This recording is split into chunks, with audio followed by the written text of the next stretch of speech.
Buongiorno, buongiorno, buongiorno a tutti, salve, salve, buon martedì 19 agosto 2025 e niente, praticamente è tanto tanto tempo che non faccio una live, infatti qui mi richiede anche la password e allora la sto mettendo, scusate un attimo.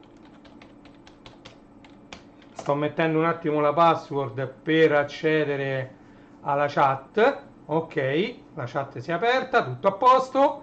Benvenuti, benvenuti a tutti ad una nuova live di Reni Retro.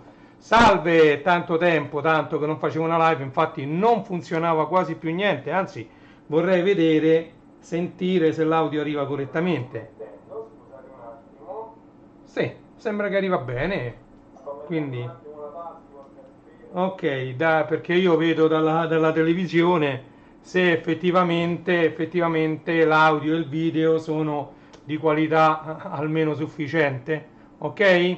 Quindi buongiorno a tutti, benvenuti a questa live durante la quale parleremo di un argomento che potrebbe incontrare, diciamo, la curiosità di molti che sono giovani e che magari non hanno vissuto negli anni quella che è stata la nascita di una tecnologia che adesso è largamente utilizzata soprattutto nelle server farm e che ci permette appunto di avere dei servizi e dei social, diciamo, come siamo abituati oggi.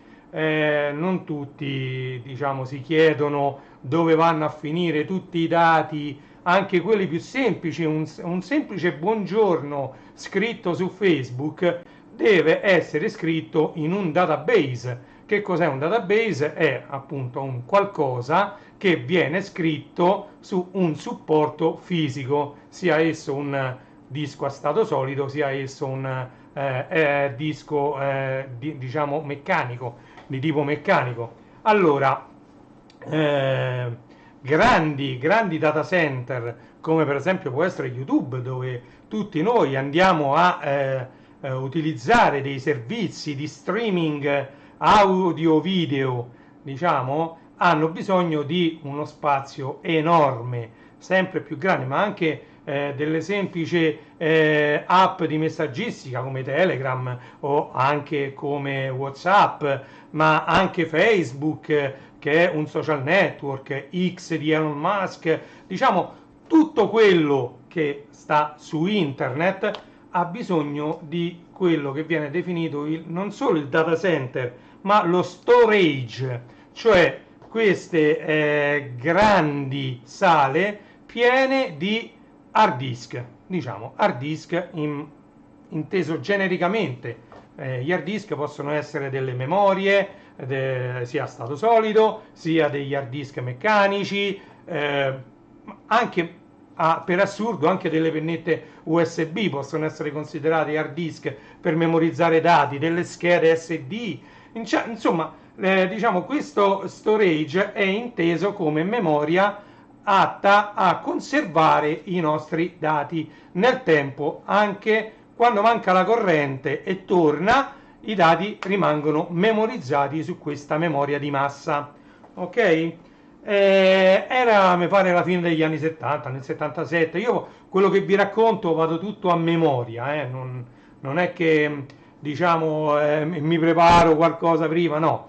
Questa live, diciamo, era preparata, era pronta, cioè sapevo che vi dovevo parlare di questo argomento perché sono già un paio di mesi che ho acquistato su ePrice due di questi dischi, ma adesso vi farò vedere a che cosa mi serviranno, come li utilizzerò e perché diciamo il titolo di questa live, che poi diventerà un video, è NAS a basso costo, super economico.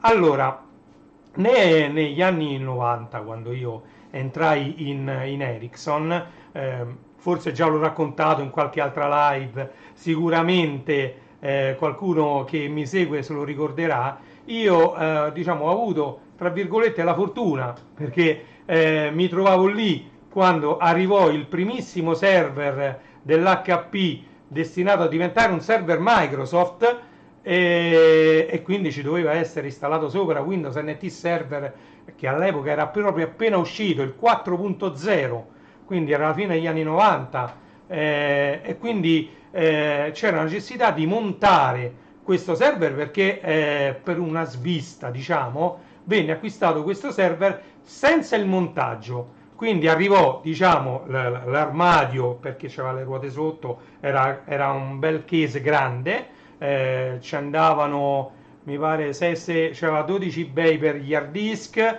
c'aveva ovviamente il lettore CD, e poi c'aveva due CPU, mi pare che erano due Pentium Pro, qualcosa del genere, era un net server LH se non sbaglio, ma vabbè, era uno di quelli con le rotelle sotto, con la scheda NetRaid. Allora, durante questa live userò dei termini che cercherò di spiegarvi nel più semplice modo, nel modo più semplice possibile. Ecco, forse la dicitura corretta è questa. Allora, queste schede NetRaid servivano a diciamo, utilizzare gli hard disk più hard disk come se fosse un'unica unità di memorizzazione di massa. Quindi diciamo che dagli anni 90 in poi questa tecnologia RAID venne ampiamente utilizzata per diciamo, unire più hard disk anche piccolini e farli diventare un hard disk più grande. La tecnologia è nata, come dicevo, negli anni 70, era nata come tecnologia quella che poi verrà definita una RAID 0. RAID 0 sono gli indici del RAID. Che cosa significa? Adesso vi spiegherò brevemente che cos'è la tecnologia RAID. Ok, poi vedremo anche che cos'è un NAS, perché costano tanto i NAS e come farsi un NAS super economico dentro casa, e poi ne faremo uno utilizzando questo che chi mi segue già l'avrà visto, è il vecchissimo PC di mio padre, un Core 2 Duo, mi pare che c'ha 4 GB di RAM, c'è Windows 7 su un disco meccanico installato e già è più che sufficiente per fare da NAS. Ok, poi vedremo anche che cos'è il DLNA, un protocollo tra virgolette nuovo, tra virgolette, perché c'ha già più di 10 anni. Diciamo, la tecnologia DLNA è quella ampiamente usata nei NAS, che ci permette di condividere contenuti multimediali con televisori, cellulari e chi più ne ha più ne metta all'interno di casa. Ok, allora eravamo arrivati alla tecnologia RAID. RAID significa è una tecnologia che ci permette di unire gli hard disk e di fare un sistema ridondante, cioè che sia, diciamo, tutt'uno, una tecnologia che ci permette di unire più dischi fisici e farli diventare un unico disco. Ok? Ci sono diversi livelli di RAID. Il RAID 0 fu il primissimo ad essere usato, ma è il meno sicuro di tutti. Il RAID 0 è anche detto striping, cioè permette di unire tutti i dischi e di scrivere contemporaneamente su tutti ed avere la capacità totale di tutti i dischi a disposizione. Ok? Come velocità di scrittura è abbastanza veloce perché scrive contemporaneamente su 2 o più dischi. Ok? Però se si rompe uno qualsiasi dei dischi perdete tutti i dati. Non c'è controllo di parità, non c'è diciamo backup di dati da un disco all'altro, non c'è nulla di sicurezza. Però ci permette che se abbiamo tanti dischi e non ci interessa la sicurezza dei dati, che se si rompe un disco perdiamo tutto, allora il RAID 0 fa per noi. Però diciamo attualmente è il meno utilizzato. Più utilizzato invece è il RAID 1, anche detto mirroring, che ha bisogno di almeno 2 dischi e poi sempre il numero pari di dischi, perché fa la copia identica di un disco sull'altro, cioè contemporaneamente legge e scrive da tutti e 2 i dischi, cioè i 2 dischi sono uno la copia dell'altra, ed è quello che io utilizzo attualmente sul mio Rea di NAS Duo V2 della Netgear. Purtroppo 5 o 6 anni fa mi si è rotto uno dei 2 dischi e io adesso sto lavorando con un disco solo, con il, diciamo, l'enorme spada di Damocle sulla testa, perché se si rompe anche quello ho perso tutto. Sto però per procedere all'acquisto di un altro disco, lì c'è un disco da 4 tera, procedendo all'acquisto di un altro disco basta reinserirlo dentro questo NAS, questo è proprio un NAS, non so se si trova ancora, comunque è un Netgear Readinas Duo V2 con 2 dischi, e io avevo utilizzato il mirroring, quindi tutto quello che veniva scritto su un disco veniva scritto anche sull'altro, dandomi la certezza che se uno qualsiasi dei 2 dischi si fosse rotto, come è successo, io non avrei perso neanche un file. Ok? Ragazzi, sono le 11:50, si avvicina anche l'orario di pranzo, ma questa spero non sia una live lunghissima, devo vedere in che condizioni è questo PC. Allora, dopo il RAID 1 che abbiamo visto, si sono sviluppati anche il RAID 3, 4, ma anche il 2, 2, 3 e 4, che sono andati in disuso quando nacque e venne ideato il RAID 5. Allora, il RAID 5 in che cosa consiste? Perché non vi parlo di tutti gli altri, tanto sarebbe soltanto un allungare la live. Allora, il RAID 5, che richiede 3 o più dischi, permette di avere a disposizione n-1 spazio, cioè avremo, che ne so, se abbiamo 5 dischi uguali, avremo lo spazio totale corrispondente alla capienza di 4 di questi, ok? Lo spazio del quinto disco viene utilizzato appunto per la parità. Come funziona il RAID 5? Beh, il contenuto di tutti i dischi viene diviso per il numero dei dischi e scritto su tutti i dischi che avete a disposizione. Quella si chiama parità. Praticamente, se voi perdete un disco e lo levate quello rotto e lo rimettete, diciamo il sistema è in grado di ricostruire il contenuto di quell'unico disco andandolo a prendere dagli altri dischi che ancora funzionano. Ok? Quindi diciamo ogni singolo disco contiene le informazioni degli altri 4, ok? Divisi però diciamo per tutti i dischi degli altri 4, insomma degli altri n-1. Insomma, quindi è un sistema diciamo molto molto affidabile questo del RAID 5, soprattutto se viene affiancato anche dall'hot spare.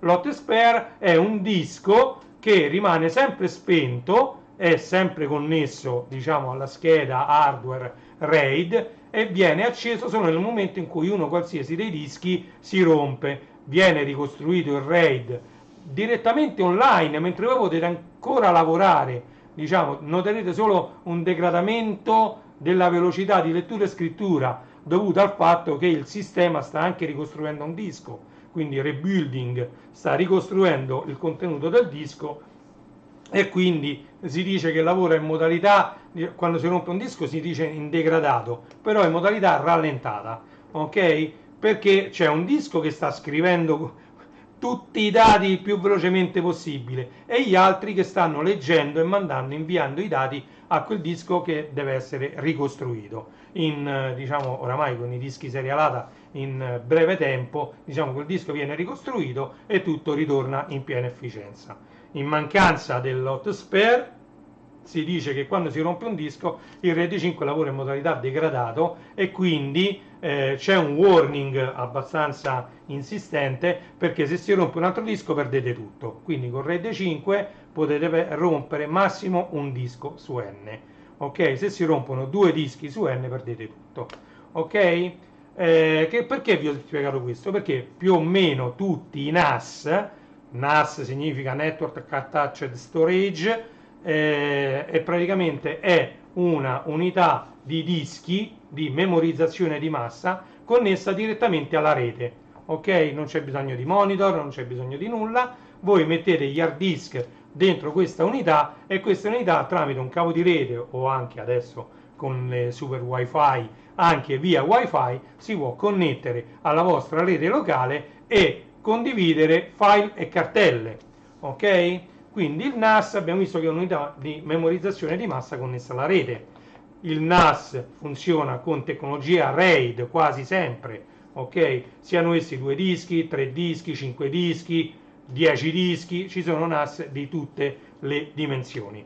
Allora, con lo sviluppo del sistema operativo Windows, già con Linux, già da tantissimo tempo, se mi ricordo bene, si potevano fare i RAID, però ovviamente Microsoft non poteva stare a guardare. Già tanti anni fa, mi ricordo addirittura con Windows 2000 e Windows XP, c'erano dei software anche gratuiti di terze parti che ci permettevano, anche se non avevamo l'hardware, quindi non potevamo utilizzare un disco creato in RAID per l'avvio, mentre se noi abbiamo una scheda RAID, che oramai parecchie schede madri supportano il RAID, soprattutto quelle che hanno il chipset serialata col chipset Intel, parecchie schede madri supportano il RAID almeno lo 0 e l'1, poi quasi tutte anche il 5, e quindi voi entrando nel BIOS, Basic Input Output Standard, ok, è praticamente nel BIOS della scheda, diciamo nella configurazione del RAID, proprio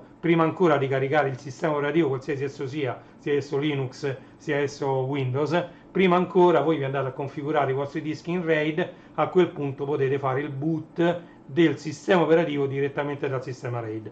Se non avete un hardware, quindi una scheda RAID dedicata, ovviamente il processo, la parità e tutto quanto, diciamo, quello che riguarda il RAID va a succhiare delle risorse, sia un minimo di RAM sia un po' della vostra CPU, ok? Quindi un po' del tempo CPU viene sottratto quando voi create un RAID software, ok? E quindi diciamo anche già da Windows XP c'erano dei software gratuiti, alcuni anche open source, che permettevano di creare dei RAID software utilizzando più hard disk, e quindi diciamo potevano essere utilizzati già per fare un NAS già sotto Windows XP.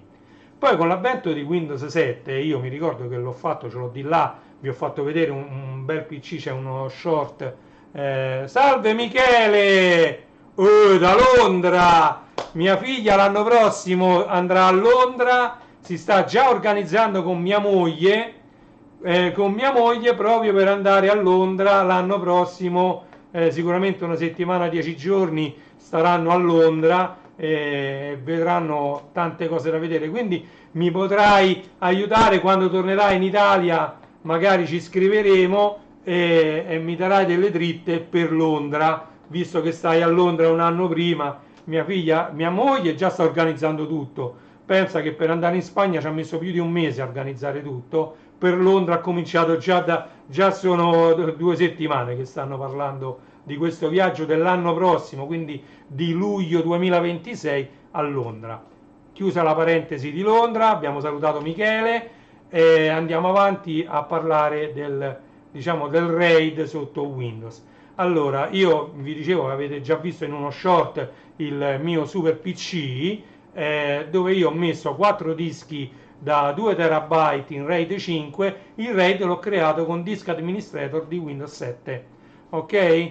Quindi al di là se la scheda madre supportava o meno la tecnologia RAID, io non l'ho configurato dal BIOS della scheda madre, ma direttamente dopo aver installato Windows su un disco normale. Quindi ho messo un disco, mi pare che era da 500 giga più o meno, un disco base serialata, da dove viene caricato il sistema operativo. Una volta caricato il sistema operativo viene inizializzato il RAID da Windows e Windows gestisce il RAID 5 di questi 4 dischi da 2 terabyte l'uno, e così io ho 6 terabyte di spazio e scrive contemporaneamente su tutti e 4 i dischi. Ok, invece di 8 ovviamente ce ne ho 6 di terabyte, però con la sicurezza del RAID 5. Ok, quindi già Windows 7 ci permette di creare un RAID.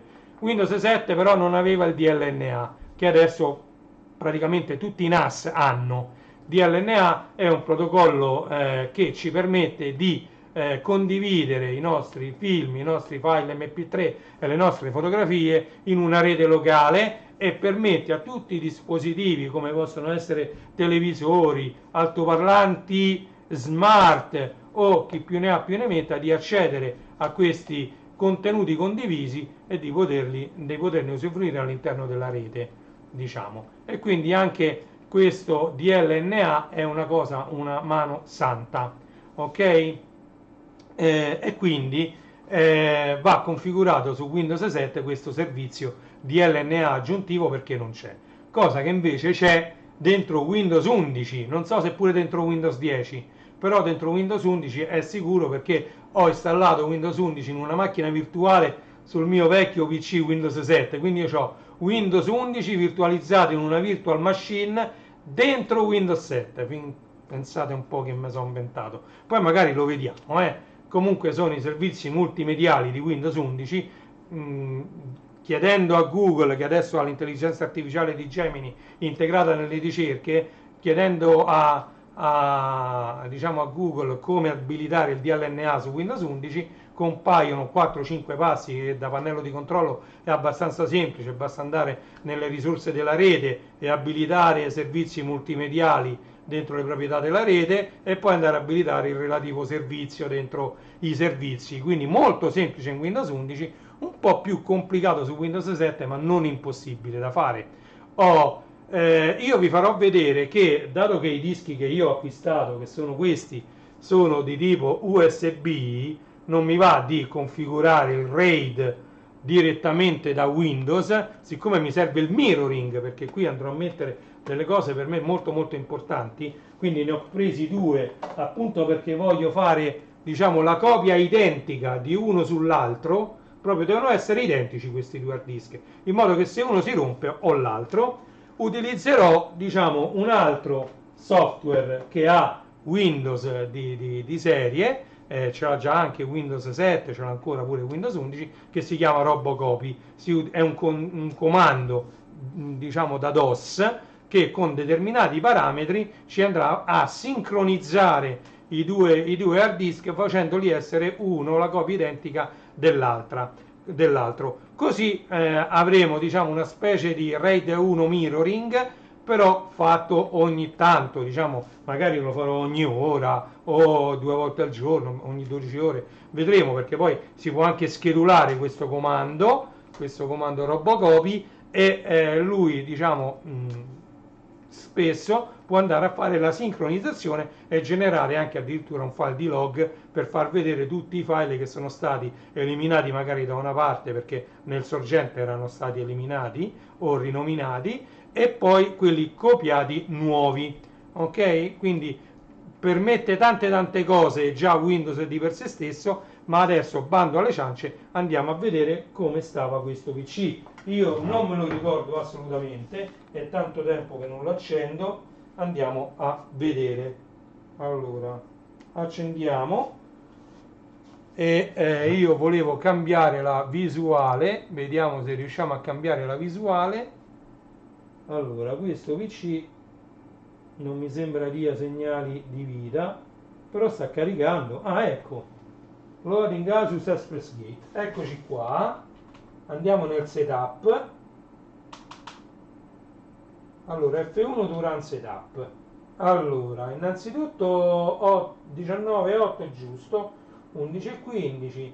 Allora, andiamo a vedere. Come vedete qui non c'è assolutamente, non parla di RAID.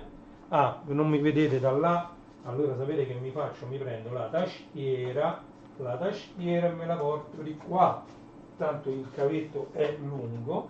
Aspettate che lo devo passare qui sotto a questo filo, un secondo solo, e poi una volta passato qui sotto lo devo passare anche qui sotto. Basta, no, lo devo passare, l'ho annotato perché devo passarlo anche qui sotto. Un attimo solo, che non era previsto tutto ciò.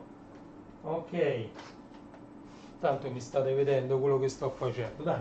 Allora, io vedo direttamente come vedete voi, allora, questo è il coso. Allora, prima è Kingston, addirittura c'è Kingston, qui il masterizzatore, storage configuration, enhanced SATA, va bene. Ok, come vedete non c'è scritto RAID. System information, questo è un Pentium dual core E6006, quindi un Core 2 Duo E6006 molto molto vecchio. Ok, c'ha 4 GB di RAM, come abbiamo detto. Allora io direi che possiamo anche uscire senza salvare, tanto non ho toccato niente, e vediamo che sistema di... Oh, sta caricando Windows. Che cos'è? Windows 10? Che roba è? Non mi sembra sia partito niente. F2. Ecco, sta partendo qualcosa. Dal loghetto mi sembra Windows 10 a me.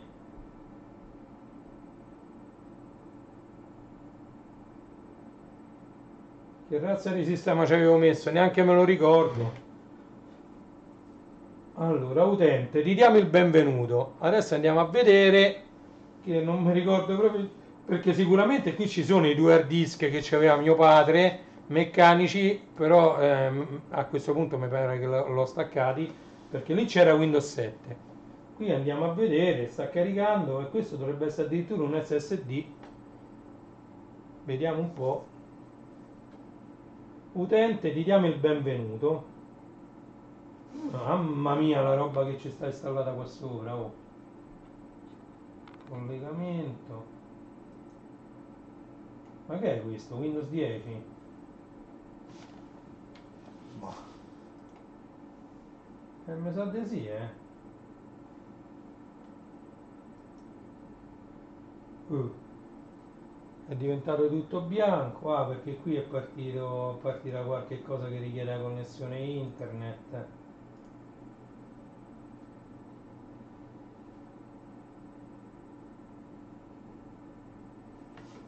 Ma io vorrei vedere, scusate, mi metto qua, scusate le spalle, non si danno mai le spalle al pubblico, vedo che vi ho dato le spalle, invece mi metto per così, tanto io ci vedo abbastanza bene, da lontano sì, da vicino no. Allora, questo ha finito di caricare e allora io volevo andare, qui c'è,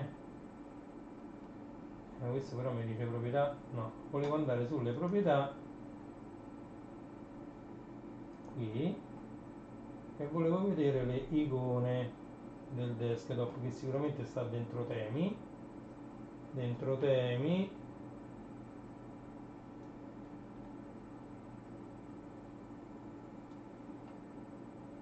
sistema innanzitutto,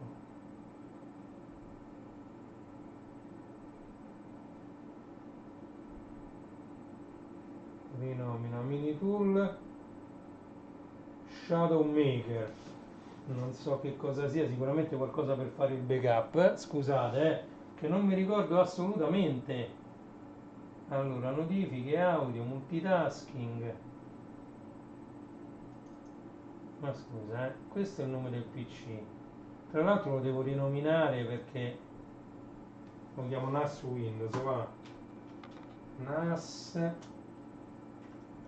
Windows.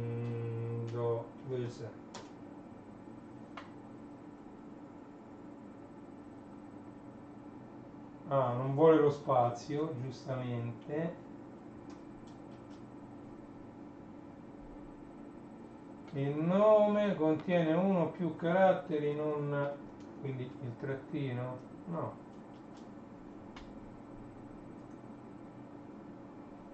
Il nome PC non è valido. Ok. Ah, vuole riavviare? Vediamo che cosa succede. Va, per adesso facciamolo riavviare. Mi sembra che sia Windows 11 questo, eh? Sì, sì.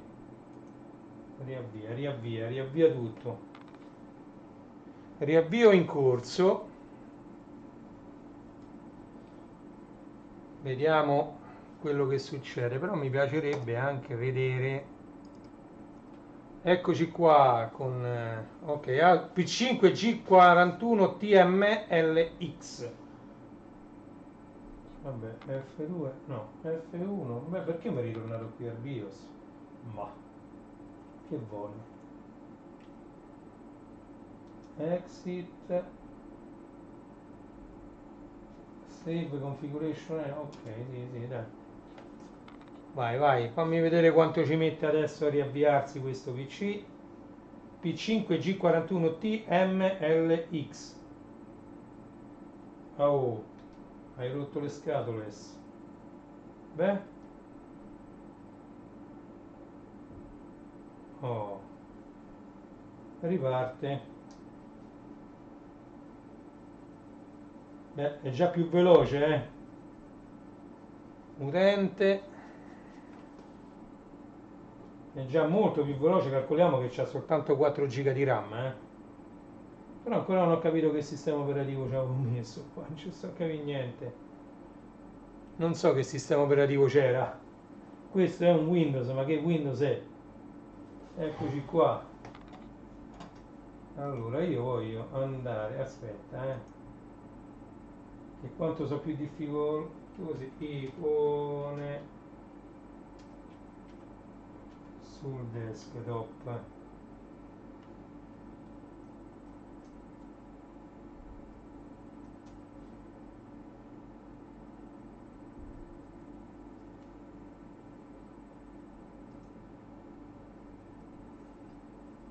Ah, qui già sta ripartendo tutto,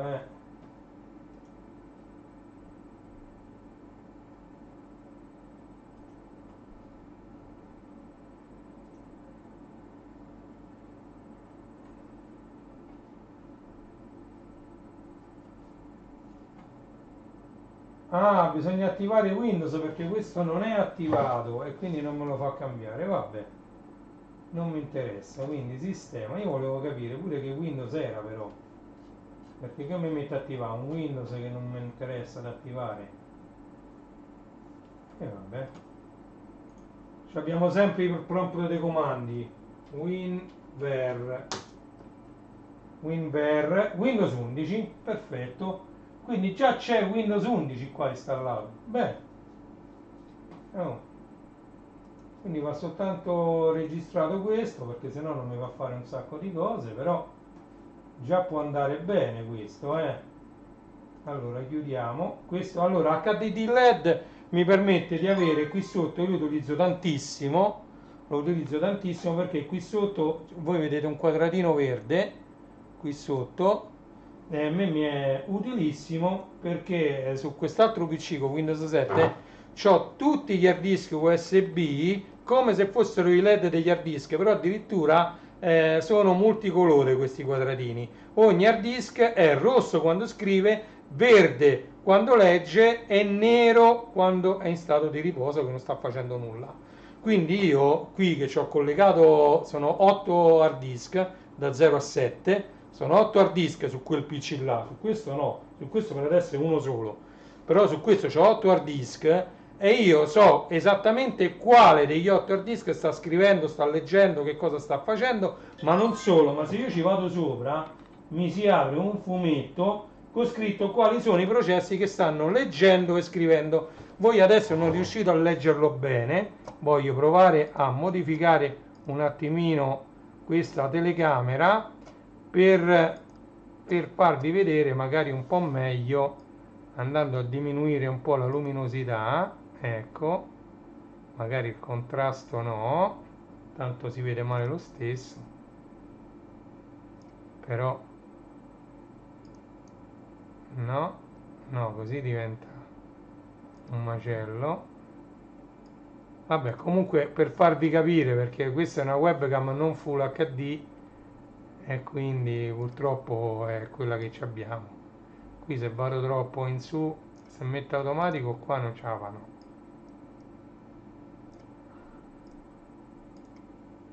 Allora, perché sto riprendendo una fonte di luce. Vabbè, già così va meglio. Nitidezza, vediamo se metto nitidezza al massimo. Non cambia nulla. Perché purtroppo è bilanciamento del bianco, non me lo fa muovere. Guadagno, vediamo di guadagnare un po' qui. Vabbè, comunque almeno vedete che c'è qualcosa scritto lì. Ok, applica, ok, ok. Vedete almeno che c'è qualcosa di scritto. Ok? Allora, per configurare il RAID, come vi ho detto, si fa da Disk Administrator, però ovviamente adesso qui sicuramente non me lo farà fare perché non è registrata questa copia di Windows. Questa sicuramente l'avrò fatta in live, qualche live che non ricordo, e quindi niente, praticamente ehm, io direi che siccome la mia idea era di di utilizzare Windows 7, io direi spegniamo questa macchina, stacco l'hard disk SSD, quindi facciamo così, arresta il sistema, ok, andiamola ad aprire questa macchina, tanto ci vuole molto poco. Opla, mi metto seduto così mi vedete.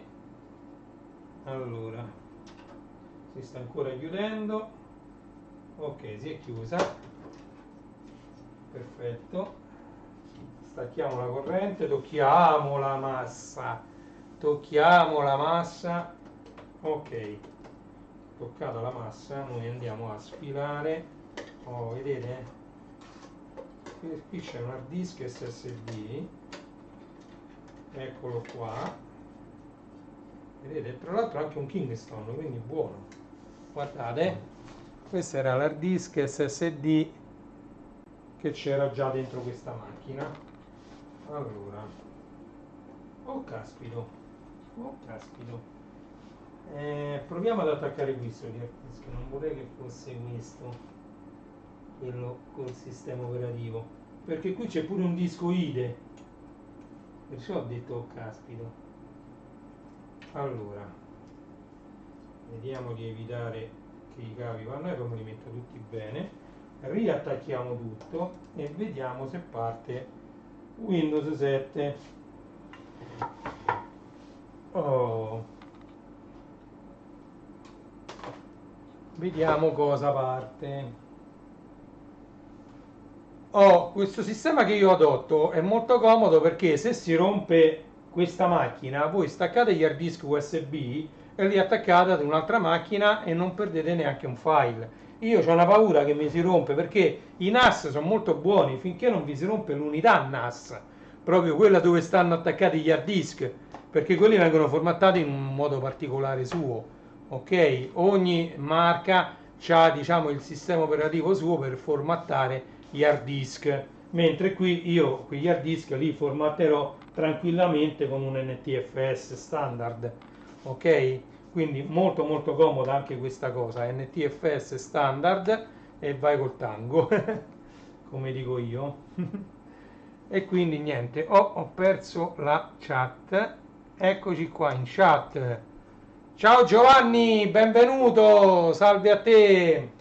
E niente, praticamente stiamo vedendo su questo vecchio PC di mio padre. Lui adesso ha un PC portatile molto più nuovo di questo mi sembra che è anche più vecchio di questo che sto usando io, perché questo è un Core 2 Duo con 4 GB di RAM, è un PC che mi sembra del 2011 così, più o meno, quindi ha tanti anni, però per fare da NAS è ottimo, anzi andrebbe bene anche un case molto più piccolo. Ci sono quei mini PC, quelli anche vanno bene, anche tra l'altro io qua dovrò metterci sul PCI Express sicuramente una scheda USB 3.0 perché questo c'ha tutte USB 2 e quindi con l'USB 2 questi hard disk vanno molto più lenti, ma molto molto molto più lenti.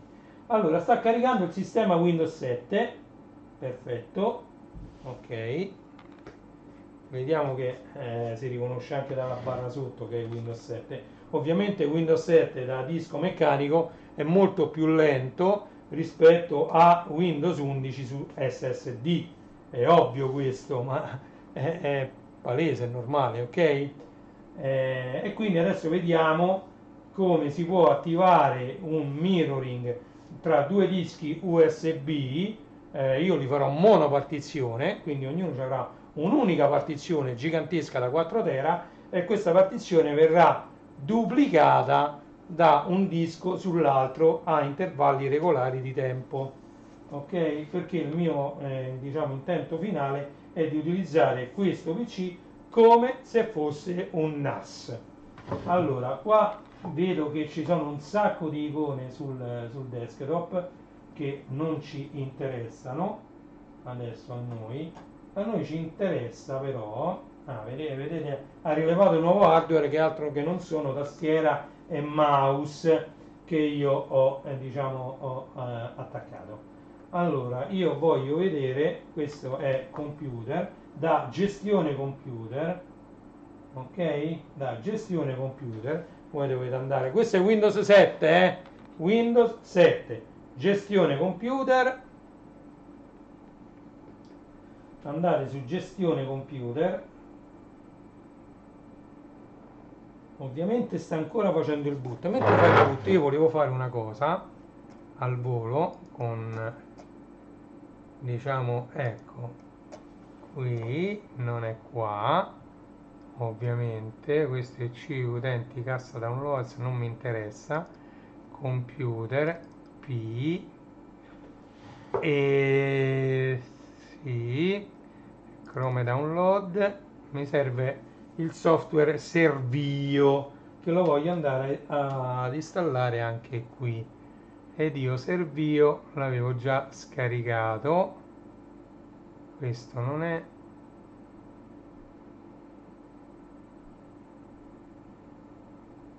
no, non l'ho scaricato, no, allora un attimo solo,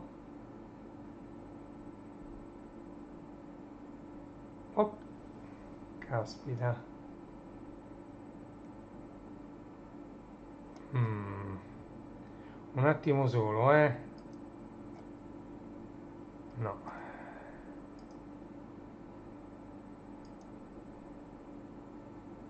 no, assolutamente no, non era qui, allora era qui, avevo Servio aperto,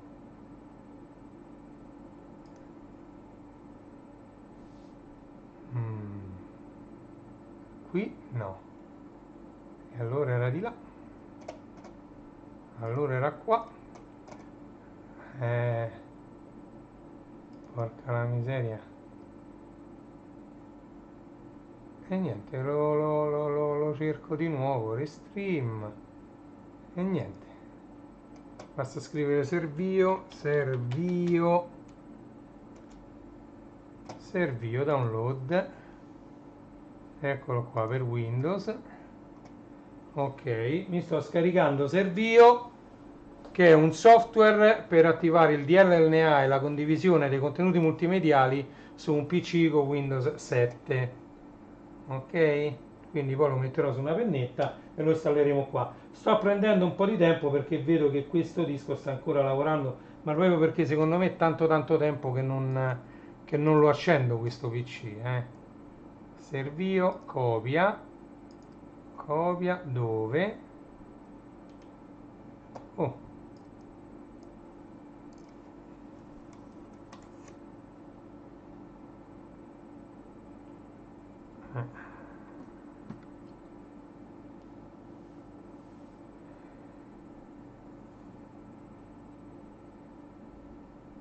c'è qualcosa che non va, non me la vede questa pennetta. Cioè, no tante altre di pennette, però è strano. Mm, questa pennetta non me la vede. Niente, qui ancora non ha aperto la finestra. Guardate quanto... Ah, già, voi non vedete diciamo, la luce dell'hard disk. È accesa fissa. Ciò vuol dire che sta lavorando tantissimo l'hard disk qui. E io invece ho problemi con la pennetta, con questa pennetta. Questa poi la riformatterò perché mi dà qualche problema. Andiamo ad utilizzare quest'altra.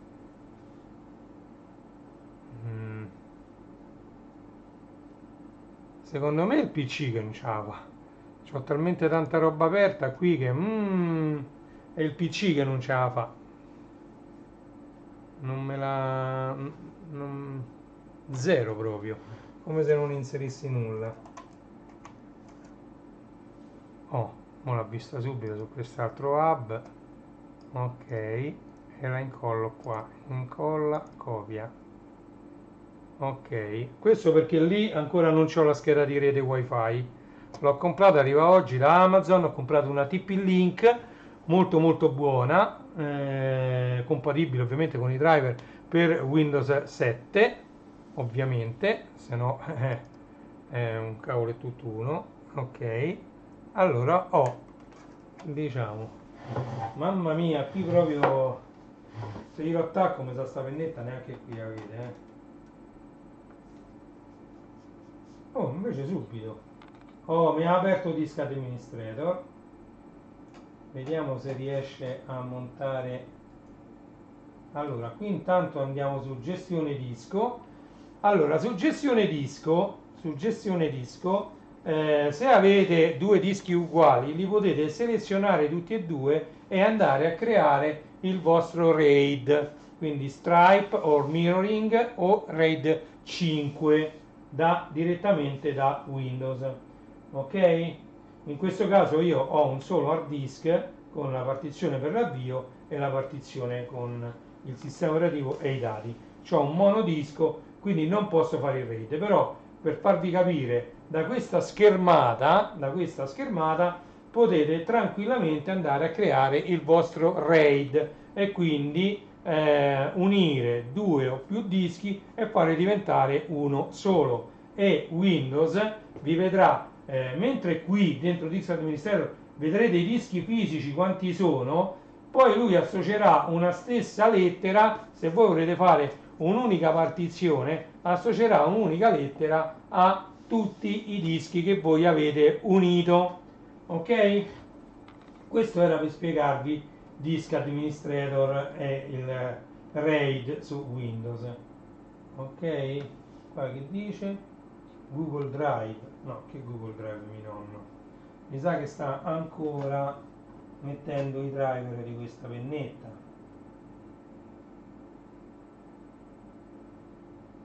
Allora, innanzitutto usciamo da CCleaner che ci dà solo per problemi. Allora, ancora legge.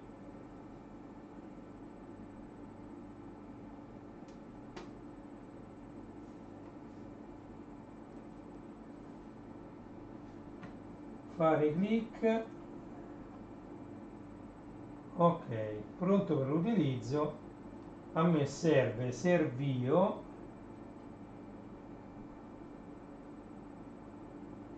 Allora, chiudiamo. Io l'avevo messo qua. Servio Setup. Sposta qui. Ok.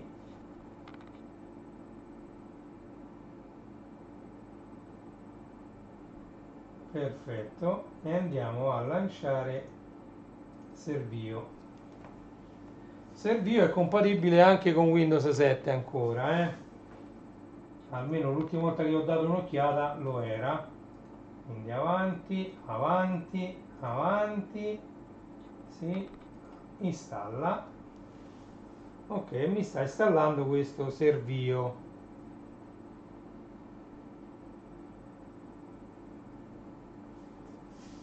Allora, poi è abbastanza semplice da configurare perché vi chiede soltanto le cartelle che volete condividere, diciamo con tutta la rete, e voi potete tranquillamente poi accedere a queste cartelle da tutte le varie pennette Amazon, per esempio le Fire Stick TV, o dalle vostre televisioni smart, quindi dai vostri televisori multimediali. È carina anche l'icona che viene vista quando viene mostrato Servio tra le periferiche. Io attualmente ho Servio già su questo PC da cui sto facendo la live, e ho Servio adesso su quest'altro PC più il NAS, quindi ho diversi dispositivi in rete con il servizio DLNA già attivo. Ok? Ripeto, questo non dovrebbe essere necessario con Windows 11. Poi magari dedicherò un'altra live, voglio prima provare, diciamo andrò magari a comprare una chiave di licenza di Windows 11 su uno di questi siti, tra l'altro anche ufficiali, dove si trovano a prezzi abbastanza ridotti, visto che sono solo una KVM, una Key Volume Licenses, cioè vi viene inviata la chiave di licenza via mail, quindi anche ufficiali. Non c'è nulla proprio di sbagliato. Certo, non andate su quelli dove costano 1 euro, 2 euro, perché lì magari c'è da pensare, però già quando non dovendo spedire né manuali né supporti fisici, diciamo tutto quella parte di spese viene completamente abbattuta, visto che voi avete bisogno solo di una chiave di licenza. Ci sono tanti siti ufficiali, mi sembra che pure Microsoft c'ha il suo, dove potete comprare una VLK, Volume License Key, o mi sembra che si chiama anche Key Volume Licenses, KVL, ci sono tanti modi di chiamarlo, comunque sono le chiavi che vengono vendute as is come sono. Voi ovviamente dovete scrivere che versione di Windows avete, di Windows 11 avete, e vi viene inviata via mail direttamente la chiave per attivare la vostra copia di Windows che avete magari scaricato direttamente dal sito ufficiale Microsoft che avete installato sul vostro PC.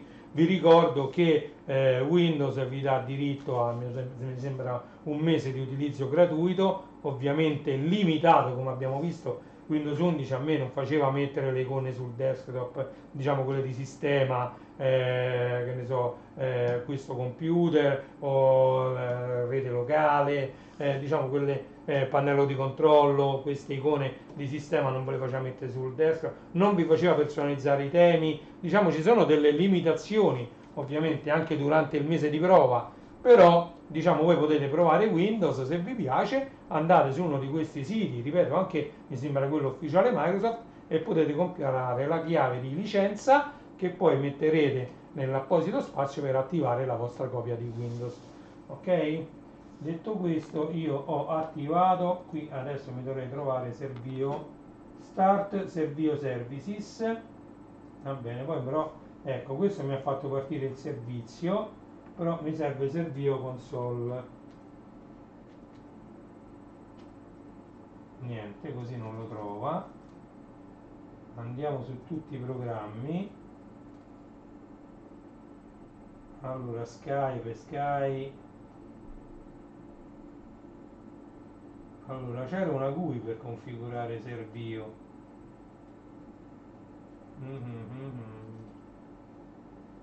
Eccolo, Servio Console. Mi sa che la console già stava attivata qua. No, sta partendo, eccola qui la console. Sicuramente ci sarà da ottimizzarlo questo sistema operativo, ma io ci metto poco ad ottimizzarlo e a togliere, scremarlo di tutte le cose inutili. Eccolo qui, welcome to Servio. Ok, status, andiamo a vedere, attivo. Ok, gli utenti, ovviamente potete dare anche l'accesso limitato a determinati utenti, però io di solito lascio sempre come default, diciamo quello, l'accesso in lettura a tutti.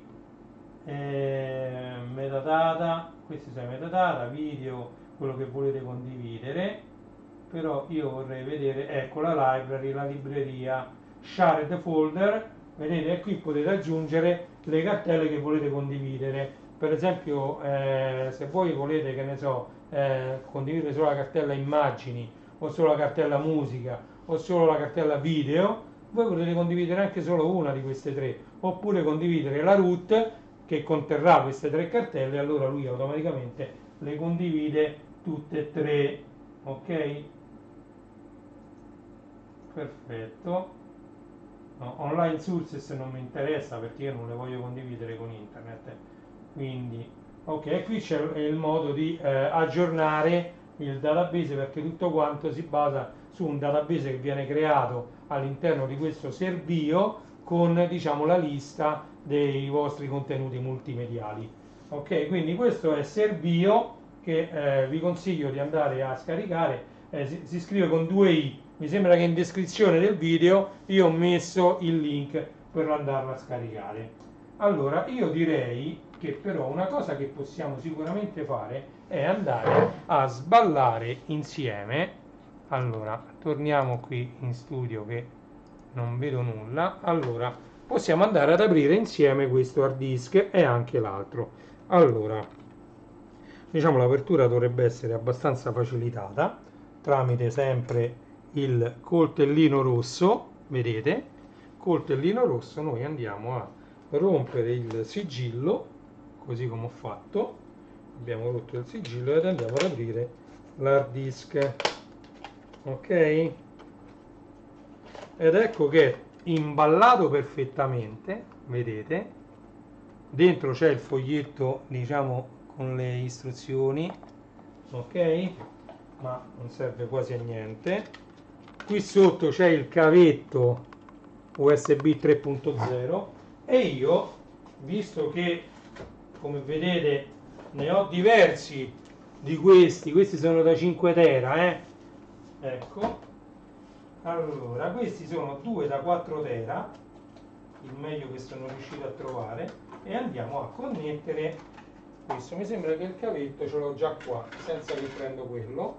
C'ho un altro cavetto, eccolo qui, un altro cavetto, e qui dietro ho delle prese USB purtroppo 2.0 e noi andiamo a connettere direttamente al PC con la presa 2.0, poi ci metterò ovviamente 3.0.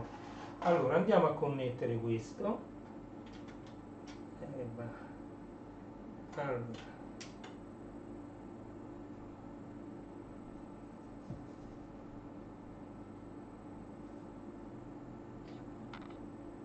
non mi sembra che partito niente, 0. Oh, adesso sì, adesso è partito e infatti è riconosciuto. Allora, the device, sta installando i driver. Allora,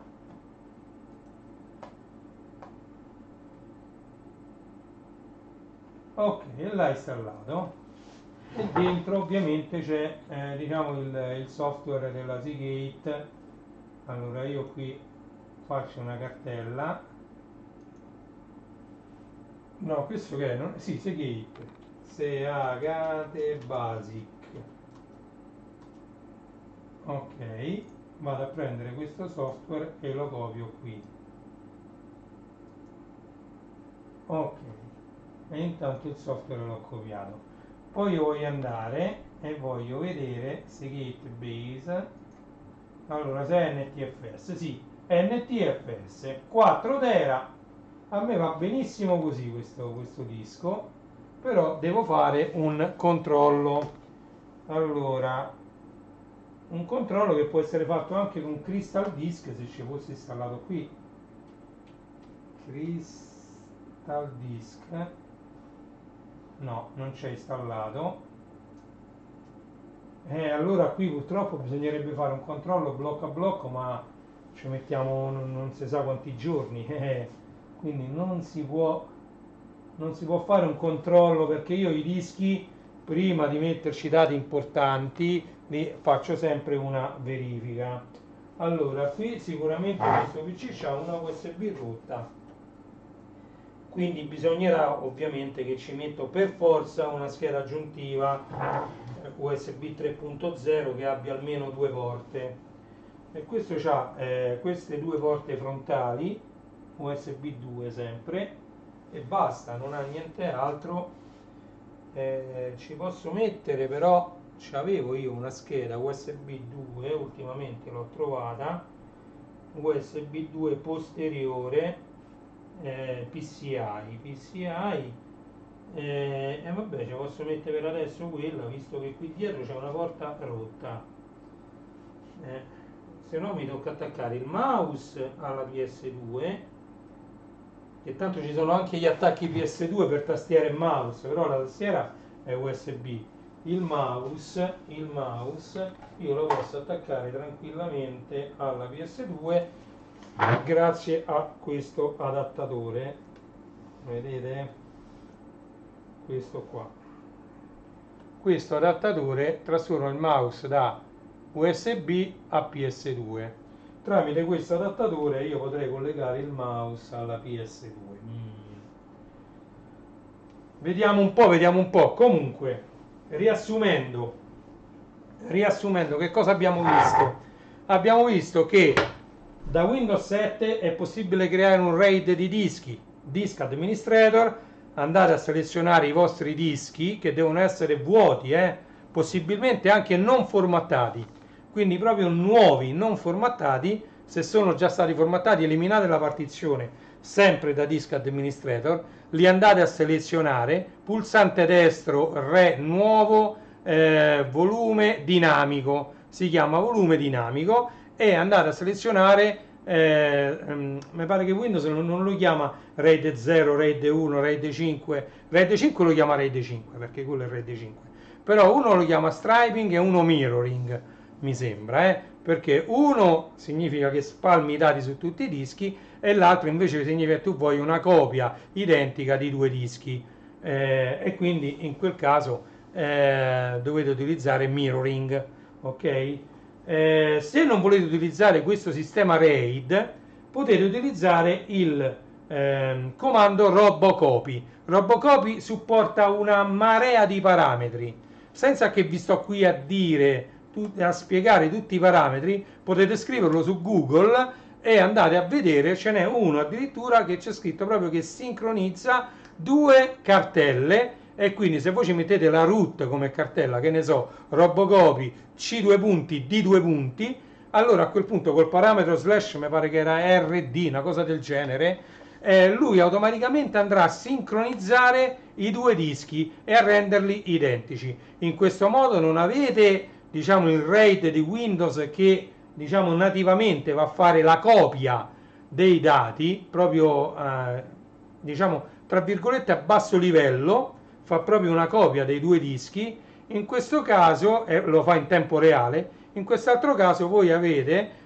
un comando DOS da lanciare e lo potete anche schedulare con il task scheduler di Windows. Lo schedulate, che ne so, ogni ora, ogni 2 ore, 2 volte al giorno, quello che vi pare, e ogni volta che questo comando viene lanciato lui si fa una scansione del disco sorgente e lo clona, diciamo, sul disco destinazione. Ovviamente tutti i file che già sono presenti nel destinazione non li va a ricopiare, quindi, diciamo, magari la prima volta se è vuoto va benissimo, poi voi andate e condividete con il DLNA che abbiamo visto, Servio su Windows 7, con Servio andate a condividere, diciamo, il vostro disco con la rete, e poi, che ne so, da un altro PC volete metterci dentro diciamo, del materiale. Ovviamente lo dovete condividere in rete come un qualsiasi disco normale, ok? Lo condividete in rete e dai vostri PC Windows all'interno della vostra rete lo vedrete come disco condiviso nelle risorse di rete, ok? Accedete al disco e ci andate a copiare dentro la vostra musica, i vostri filmati privati,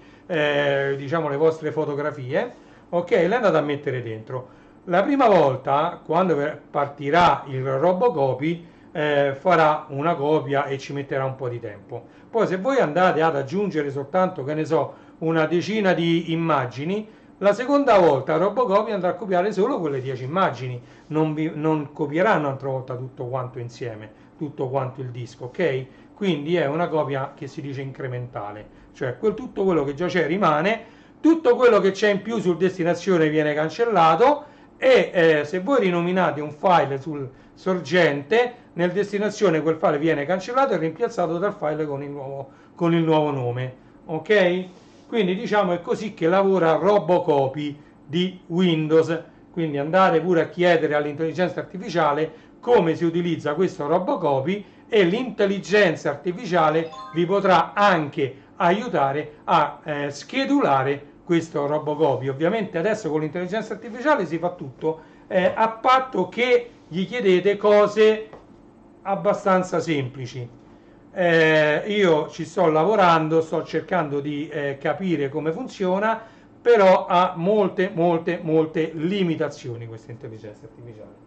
Ok? Però per quanto riguarda questo, gli potete chiedere come funziona, dammi i parametri di Robocopy, e lui, l'intelligenza artificiale vi fa vedere tutti i parametri, oppure come posso schedulare Robocopy su Windows 7, e vi dà, diciamo, tutta la procedura per andare a fare diciamo un evento schedulato su un file, su un, diciamo, un comando con tutti i parametri. Voi potete creare anche un file .cmd con Notepad, andate a scriverci Robocopy con tutti i parametri del caso, salvate, che ne so, backup.cmd e andate a schedulare soltanto questo comando. Magari ci mettete anche di farvi un log che non è male, in formato testo, e così potrete vedere se la copia è andata a buon fine, quali file sono stati copiati, quali file sono stati eliminati dalla destinazione. Diciamo, vi dà diciamo, un file di testo con tante informazioni che possono essere utili.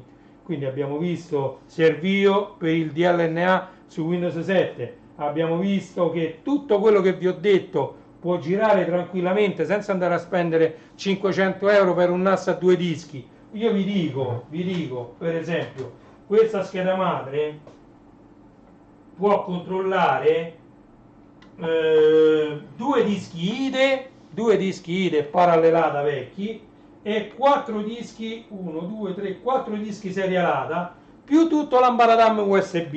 Quindi un PC vecchio come questo si può tranquillamente trasformare in un NAS, ok? Perché ha, diciamo, tante porte serialata che sono abbastanza veloci, perché mi pare che sono già, se vanno a 100 serialata 1 a 150 o serialata 2 300 o addirittura serialata 600, già va più che bene, per carità. E invece, diciamo, come processore l'Intel Core 2 Duo S1006 va benissimo, 4 GB di RAM sono più che sufficienti per fare quello che dovrebbe fare questo PC come NAS. Tra l'altro deve soltanto condividere immagini, video e audio MP3. Quindi diciamo un PC come questo, che se lo trovate usato ve lo dovete quasi far regalare, perché questo non ha più valore intrinseco lui, questo non c'ha valore perché è talmente vecchio, del 2012, che diciamo al di là di questo non può essere utilizzato per niente altro, diciamo, non può fare tanto di più.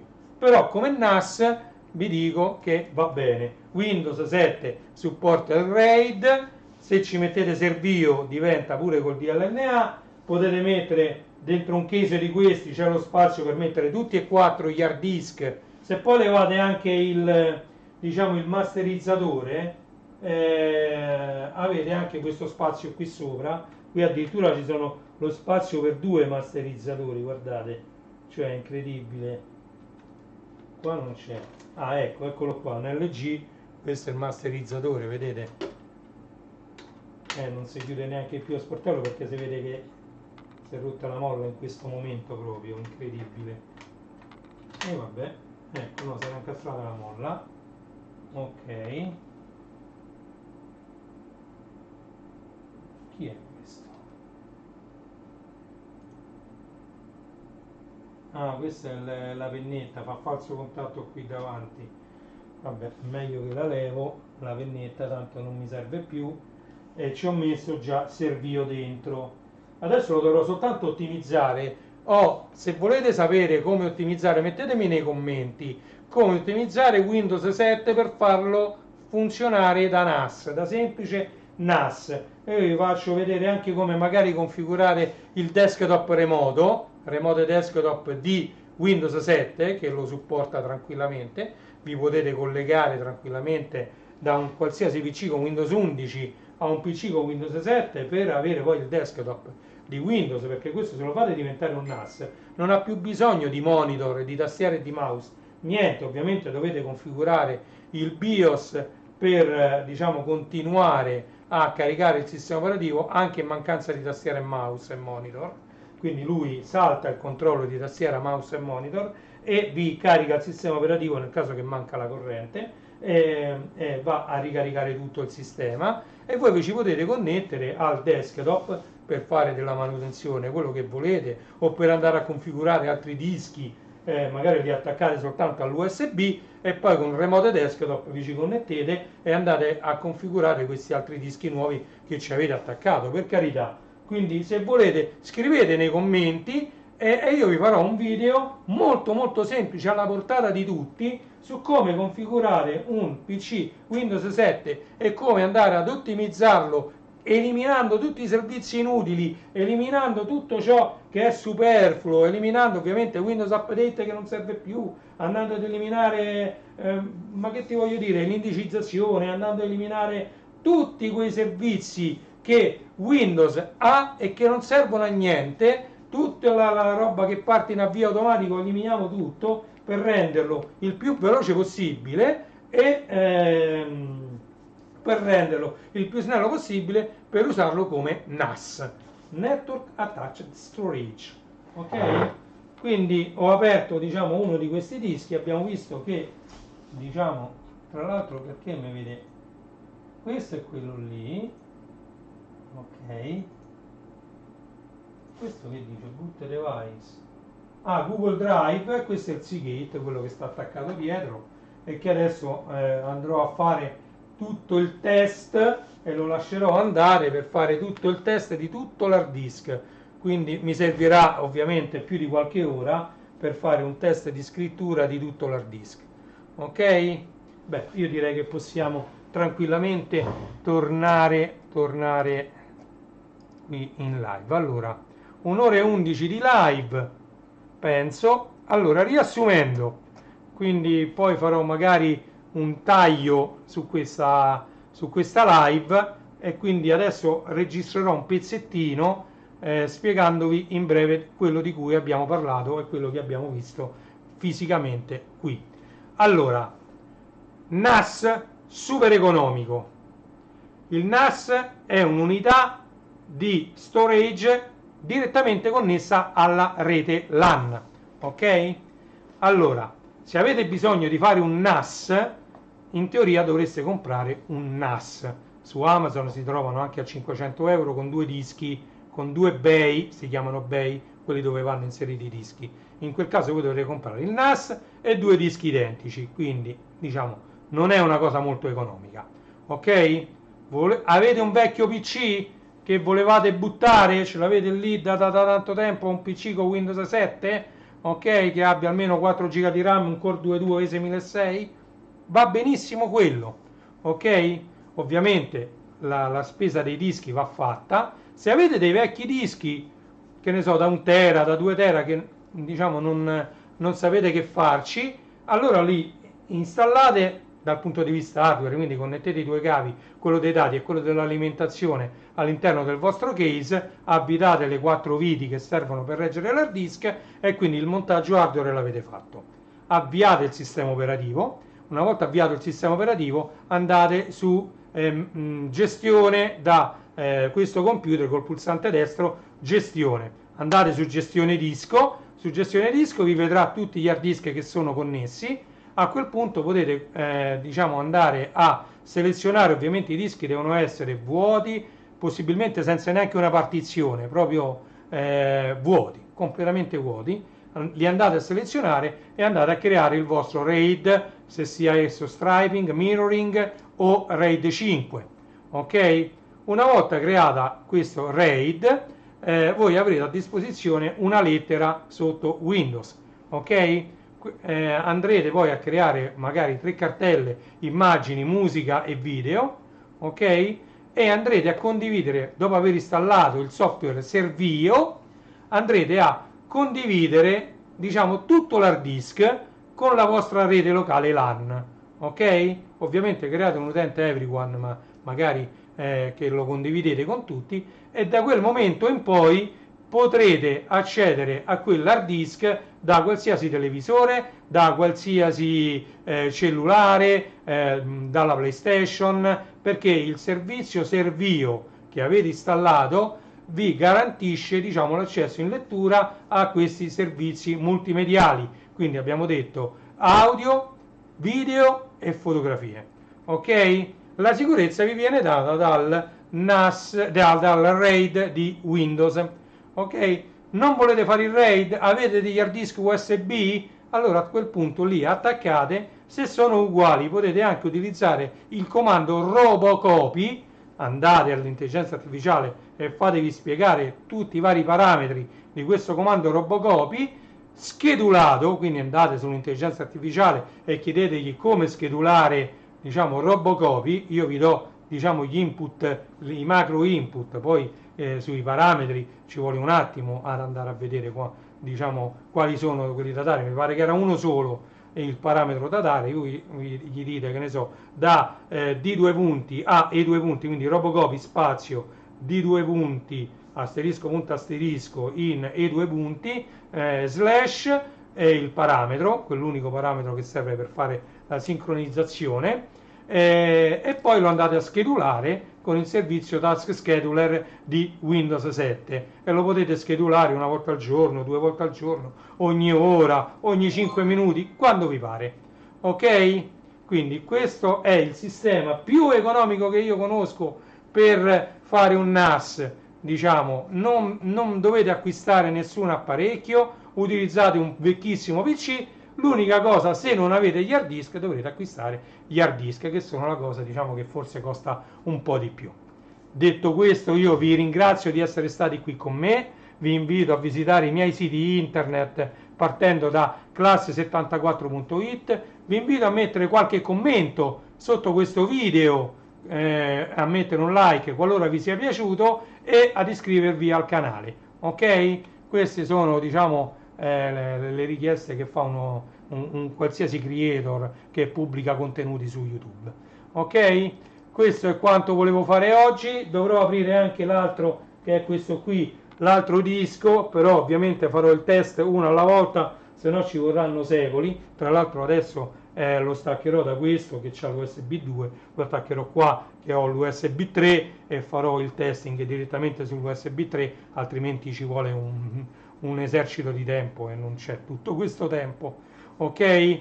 Grazie mille di essere stati qui con me, vi lascio con la sigla finale di Reni Retro 2024, Reni Retro finale 2024, e ci vediamo alla prossima live che come sempre non so quando sarà. Grazie mille di essere stati qui con me e alla prossima. Grazie, un saluto a tutti, buon pomeriggio. Sono le ore 12:56 minuti di questo martedì 19 agosto 2025. Sì, oggi è martedì, non ero sicuro che fosse martedì, però effettivamente è martedì. Grazie a tutti, alla prossima, 19 agosto 2025. Però io sto col condizionatore acceso perché fuori fa ancora caldo. Grazie a tutti, ci vediamo prossimamente. Ciao!